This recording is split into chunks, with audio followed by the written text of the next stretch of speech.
हाँ, किस चीज़ पे चलती है? सेमीकंडक्टर्स पे। एनवीडिया ताइवान में एक कंपनी है जिसकी जो नेट वर्थ एस्टिमेटेड वैल्यू है वो 5.3 ट्रिलियन हो चुकी है। फिर इंडिया, जापान, जर्मनी इन सबकी जीडीपी पे भी ज़्यादा। ऐसी कंपनी को चलाने के लिए चाहिए होते हैं रेयर अर्थ मिनरल्स, समझा? Rare earth minerals cobalt, copper, tin, tungsten, silica, इन सब का प्रोडक्शन, प्रोसेसिंग, मैन्युफैक्चरिंग पूरी दुनिया के 93% चाइना करता है। अगर चाइना पूरी दुनिया को रेयर अर्थ मिनरल्स देना बंद कर देगा तो ना तुम्हारे F-17, F-35 जेट उड़ेंगे, ना तुम्हारी टेस्ला की सैटेलाइट जाएगी, ना ही तुम्हारी इलेक्ट्रिक कार चलेगी। यहाँ तक कि तुम्हारा सारा टेलीकॉम और technology based, defence based structure सब कुछ खत्म हो जाएगा। इसीलिए ये टैरिफ वैरिफ जो होता है ये केवल एक दिखावा होता है। अमेरिकन पॉपुलेशन को बेवकूफ बनाना था कि देखो मैं टैरिफ लगाऊंगा जिससे कि डॉलर की वैल्यू बढ़ती जाएगी। America does not make anything, America only does one thing. What does it do? It prints dollar. वो डॉलर प्रिंट करता है, उस डॉलर की ओरिजिनल वैल्यू नहीं है, ना उसको गोल्ड स्टैंडर्ड से इक्वेट कर सकते हो, ना किसी और रिसोर्स से। और CIA, deep state, America, WHO, UN, IMF, NATO ये सब उन्हीं की हैं। तो पूरी दुनिया को जबरदस्ती डॉलर के दम पे ट्रेड कराया जाता है और डॉलर को पूरी दुनिया की रिजर्व करेंसी बनाया हुआ है। इसीलिए सीक्रेट मीटिंग साउथ कोरिया में हुई थी and Donald Trump got down onto his knees and started sucking onto the small Dick of the Chinese president. That's how it works. China को अमेरिका की आवश्यकता नहीं है। चाइना रशिया से सारी रिसोर्सेज ले लेगा, अपने प्रोडक्ट्स उसे बेच देगा। इंडिया को दे ही रहा है, इंडिया कुछ नहीं बनाता। तुझे क्या लगता है हम दुनिया में सेलफोन बनाते हैं? हाँ, हम कुछ नहीं बनाते, हम सिर्फ बेवकूफ बनाते हैं, हम असेंबल करते हैं। पार्ट्स कहाँ से बन के आ रहे हैं? साउथ कोरिया के अंदर सैमसंग, हुआई, ये जितनी भी कंपनीज है, हुआई तेरी चाइनीज है, शाओमी चाइनीज है, एक BYD करके गाड़ियों की है जो टेस्ला से 10 गुना ज्यादा सस्ती और ज्यादा एफिशिएंट कार्स है। पूरी दुनिया को electric batteries, lithium ion batteries 2 कंपनियां देती हैं और वो दोनों चाइनीज है। बात खत्म हो गई। इसीलिए Chinese, you need to understand, nobody can fight against China. The world needs China, China does not need anyone. अब ये क्यों है ये समझने की कोशिश करो। 1990 के पश्चात जो डीप स्टेट है उसने अपने प्रोडक्शन हाउसेस सारे चाइना में लगाए चीप लेबर के नाम पे। जैसे यहाँ पे अभी हम अदानी को गाली दे रहे हैं कि 1 रुपए में 1 एकड़ दे दिया, ऐसे ही चाइना ने अमेरिकन कंपनीज को लगाने का इन्विटेशन दिया और 25 लाख इंडस्ट्रीज लगी चाइना में in the past 40 years and so, पिछली 30 सालों में। और 2009 के बाद चाइना ने बगावत कर दी। क्यों? क्योंकि उन्हें दी जा रही थी peanuts and the real gold was being stolen by the upper class. Gucci, Prada, Roberto Cavalli, ये सारे जो ब्रांड है ये $1000 का बैग बनता है और वो बेच रहे हैं $80,000 का। तो सारा प्रॉफिट कौन कमा रहा था? इसलिए चाइना ने पहले क्या किया, अमेरिका जो डीप स्टेट है उसके सारे बिजनेसेस को आने दिया चाइना में। और चाइना की हर एक प्रोविंस किसी ना किसी एक चीज के लिए स्पेशलाइज्ड है। चुएंडो, शोंगी, शंघाई, बीजिंग, हर एक प्रोविंस के अंदर कोई ना कोई एक बिजनेस है। कहीं पे बच्चों के खिलौने होंगे, kids product, baby product, herbal products, उसके अलावा automobile industry, telecommunication, cell phones, सब कुछ, फूड प्रोडक्ट से लेके सप्लीमेंटेशन तक हर एक चीज। अब ये सारा जब सामान बनाने की काबिलियत चाइना ने अटेन कर ली तब चाइना ने अमेरिका के खिलाफ बगावत शुरू करी। इसीलिए चाइना को अमेरिका की आवश्यकता नहीं है, अमेरिका को है। क्योंकि अमेरिका के अंदर तेरी पैरासिटामोल, पेनिसिलिन, जितनी भी दवाइयां होती है उन सबका रॉ मटेरियल तो चाइना से जाता है। यहाँ तक कि इंडिया के अंदर भी, इंडिया में हम दवाइयां बनाते हैं लेकिन दवाई बनाने का रॉ मटेरियल कहाँ से आता है? वो तो चाइना से ही आएगा। उसके बाद फिर मिडिल ईस्ट में और यूरोप में हमारी दवाइयां बेची जाती है। You need to understand one thing, America does not make anything at all. America has 80 industries which are controlled by one final industry which is called the defence industry. America में steel, iron, bolt, plastic, aluminium, इन सब की जो industries है वो originally किसके लिए है? ये सारी इंडस्ट्रीज ताम झाम सत्य भेद करके अंत में केवल हथियार बनाती है। इसीलिए अमेरिका को जबरदस्ती पूरी दुनिया में एक्टिव वॉर कॉन्फ्लिक्ट कराने होंगे। क्यों? ताकि उनके हथियार बिके और इसके पश्चात IMF से डॉलर की एड दी जाए। अब तू कहेगा डॉलर की एड से क्या फर्क पड़ता है? अब यूक्रेन है, यूक्रेन ने जो लिया है कर्जा वो कभी चुका नहीं पाएगा। उसके बदले यूक्रेन की सारी खदानें, वहां की agricultural land, mines, gold mines, ये वो सारी रिसोर्सेज अमेरिका की हो गई। जेलेंस्की यूक्रेन को बर्बाद करवा के वायोमिंग जो स्टेट है वहां पर शिफ्ट होगा। 11,000 एकड़ खरीद चुकी है उसकी company. It's all a scam, but the thing is that humans can not understand it, क्योंकि हम आपस में ही उलझे हुए हैं, जात पात, हिंदू, मुस्लिम, बीजेपी, कांग्रेस। तो तुम असली शत्रु को कभी पहचान पाए ही नहीं। मिल गया जवाब? अगला सवाल। ये सवाल था कि देखिए हमारे भारत के लोग अमेरिका में रहते हैं, लेकिन हमें उतनी इतना नहीं दिखी जितनी इजराइल यहूदियों में दिखी है कि वहाँ से भी रह के ये लोग कंट्रोल करते हैं। मतलब एक छोटा सा देश दिख रहा है लेकिन कभी दुनिया को कहीं ना कहीं डीप स्टेट में भी इनका कंट्रोल है। और आप वो फैमिली को देखिए जो रॉक स्टाइल करके, रॉक फेलर, आई थिंक वो भी शायद जीवित था। इजराइल पूरी दुनिया पे राज कैसे करता है ये पूछना चाह रहा है ना? हाँ, इजराइल अमेरिकन लॉबी को कंट्रोल करता है। एपैक, अमेरिका इजराइल पैक है जिसमें वहां की लॉबिंग होती है। इजराइल के जो जूज हैं वही सारी बड़ी बड़ी पोस्ट पे बैठे हुए हैं। सारा का सारा मीडिया उनके हाथ में, हॉलीवुड उनके हाथ में, प्रोपेगेंडा, वोक, लिबरल, LGBTQ, ये सब कुछ जितना भी होता है, all the programme and propaganda is run by the Jews. और अमेरिका में जो जूज है जो ये सब कुछ कंट्रोल करते हैं उनके पास डुअल सिटीजनशिप है। ठीक है, उनके पास डुअल सिटीजनशिप है। कल को अमेरिका बर्बाद होगा, बाहर में जाए, वो इजराइल शिफ्ट हो जाएंगे। You need to understand this. Israel controls everything. अरे 9/11 उन्हीं ने करवाया है। तुम सब लोगों को लगता है उसामा। अच्छा एक चीज बता, वही क्या कहता है वो छोटे भाई का पजामा और बड़े भाई का कुर्ता पहन के वो मुसलमान प्लेन लेके घुस गए ट्विन टावर के अंदर। How is that possible? America के अंदर ये हो कैसे गया? It was inside job. You need to understand it.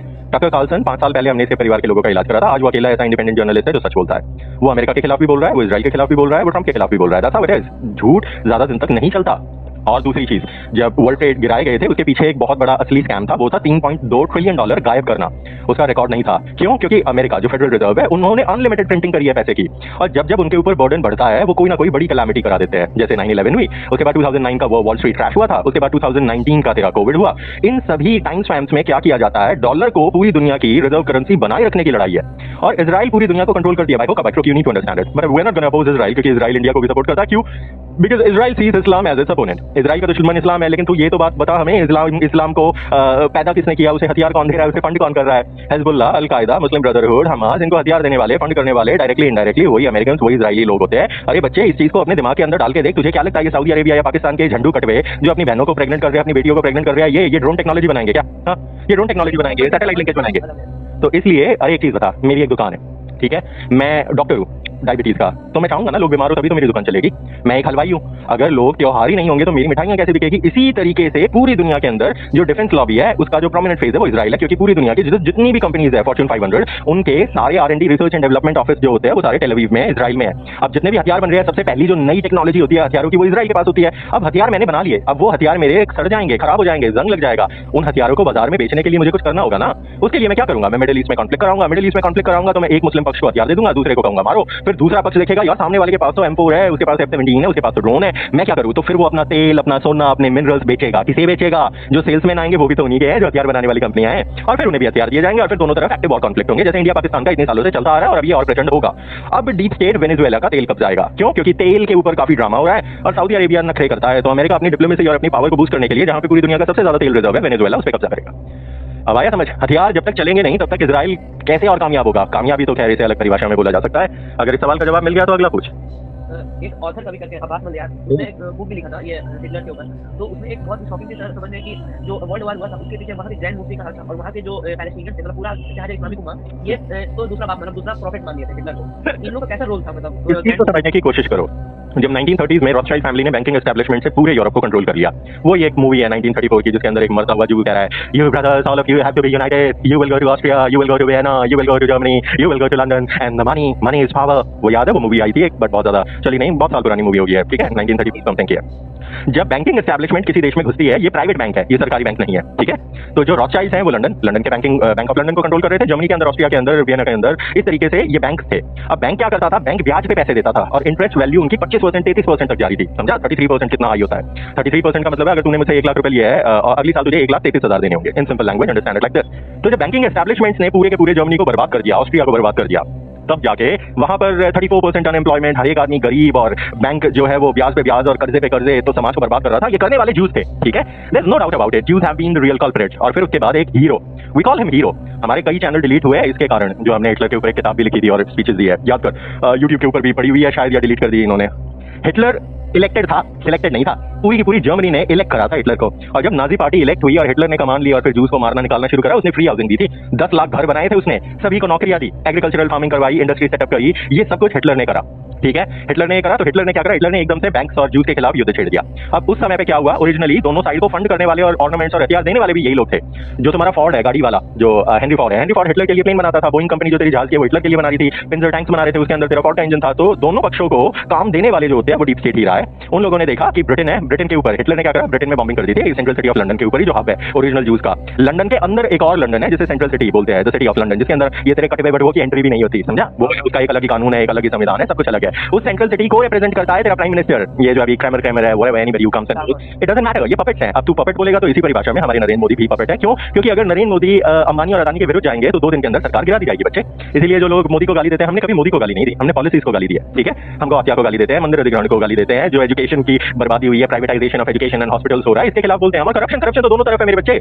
एक चीज समझने की कोशिश कर, कांग्रेस करप्ट थी, ठीक है, बिल्कुल, आरजेडी करप्ट थी, समाजवादी पार्टी करप्ट थी, केजरीवाल ने सबको जेल में डालने का वचन दिया था कि मैं आऊंगा तो इन सबको देख लीजिए, ये सब जेल जाएंगे, शीला को 2 दिन में जेल में डालूंगा, लालू जेल में जाएगा, मुलायम जेल में जाएगा। उसके बाद क्या हुआ? उन्हीं रोड में बैठ गया ना। क्यों? क्योंकि the system does not changes. अब एक चीज बता, अगर इस देश में इतना भयानक करप्शन हुआ है, कांग्रेस ने किया है, तो जब बीजेपी आई तो क्या कांग्रेस के लोग जेल गए? उन्हें सजा हुई? नहीं हुई। क्यों? क्योंकि तुम्हारा सिस्टम ही करप्ट है, जुडिशियरी तुम्हारी बिकी हुई है, तेरे जजेस के क्लर्क से लेके सुप्रीम कोर्ट का सीधीआई, everybody is corrupt, everybody is corrupt.